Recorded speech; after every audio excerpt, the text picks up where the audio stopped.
Let's now move to Lebanon. A U.S.-backed alliance appears to have won in parliamentary elections. It's a victory that could represent a defeat for Hezbollah and its two major supporters, Iran and Syria. Bloomberg's Masoud Derhali has been covering the elections and joins us on the phone from Beirut. Thanks for joining us, and let's start by finding out, was this a major surprise, Masoud? Without a doubt, it was.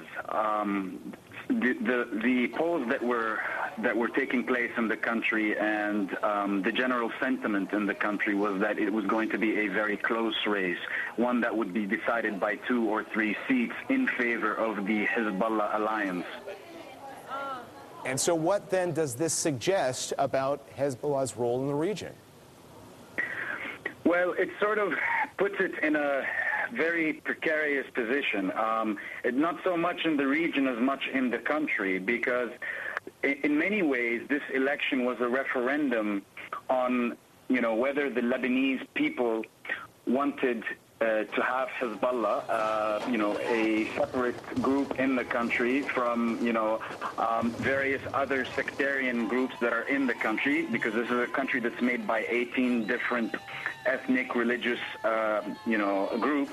If they could stay and keep their weapons as an armed group in the country. So it's still unforeseen, but there's definitely going to be an intensification of pressure on the group and its weapons. Masoud, we've been looking at some pictures of the reaction. Give us a sense of the mood in reaction to all this. Again, without a doubt, surprise. Without a doubt, surprise. I mean, the official results are not out completely. We've only heard from the Interior Ministry the results of 15 out of the 26 districts, which confirm the exit polls that were announced just after midnight yesterday.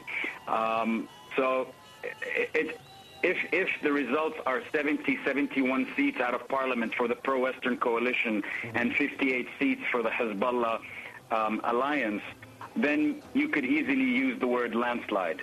Okay. On that note, Masoud, we thank you for your time. That's Masoud Derhali of Bloomberg News joining us from Beirut. Still